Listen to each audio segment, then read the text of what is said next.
Assalamualaikum warahmatullahi wabarakatuh, pemirsa seripaku.com. Kali ini bersama dengan saya Mita Rosnita yang berkesempatan untuk melaporkan langsung dari kawasan Jalan Gotong Royong Sukodadi di kilometer 12 Palembang. Nah, seperti yang kita tahu bahwa kawasan ini itu didominasi oleh pekerja-pekerja pembuat batu bata. Nah, jadi dengan sekejap ribuan batu bata itu bisa selesai, pemirsa. Jadi seperti inilah kira-kira pembuatan batu bata yang ini menggunakan alat apa Pak namanya Pak?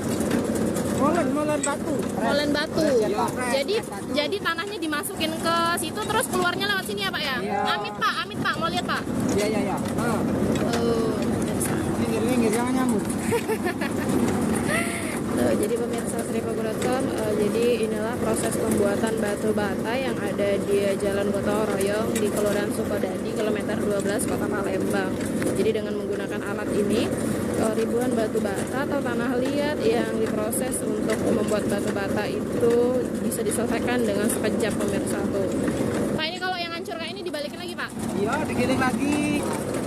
Nah itu pemirsa, jadi pembuatan dari batu bata itu, ribuan batu bata itu bisa diselesaikan. Jadi ini tangan-tangan cepatnya pekerja yang ada di sini, pemirsa. Jadi batu bata ini bisa diselesaikan cepat. Tuh, jadi tanah-tanahnya itu sebelumnya dimasukin ke sini, pemirsa. Tuh ini pekerjanya, ini ada tanahnya. Pak, kalau di sini itu pembuatan batu batanya bisa sampai berapa seharinya Pak? Paling 40.000. Oh, paling 40.000 itu minimal? Iya, minimal 40.000. Minimal 40.000. Ya tergantung tanahnya juga. Kalau harga batu bata di sini berapa Pak satunya? 300 perak. Yang kecil? Iya. Yang gede? Yang besar paling 900. 900. Nah, jadi bagi yang nak bangun rumah beli batu bata di sini Pak ya? Iya. Bisa. Nah, ini pemirsa seripaku.com, jadi cuacanya juga agak panas.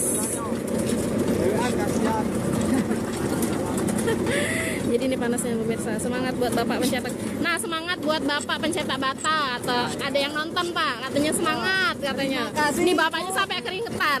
Iya, terima kasih ya, panas-panasan. Panas Pak. Jangan tidak beli batu bata ya Pak ya. Iya. Amin. Tuh pemirsa, jadi ini tangan bapaknya ini cepetnya sih karena memang sudah terbiasa. Oke, baiklah pemirsa seripaku.com, mungkin itu saja yang bisa saya laporkan. Semoga memberikan informasi yang baik bagi pemirsa dan bermanfaat bagi pemirsa yang pengen membeli batu bata atau memesan batu bata ini bisa langsung datang ke kawasan Sukodadi KM 12 di Jalan Gotong Royong. Nah, baiklah, saya Mita Rosnita pamit undur diri. Wassalamualaikum warahmatullahi wabarakatuh. Hai pemirsa Seripaku TV, jangan lupa komen, like, dan subscribe serta tonton terus berita-berita terupdate lainnya ya.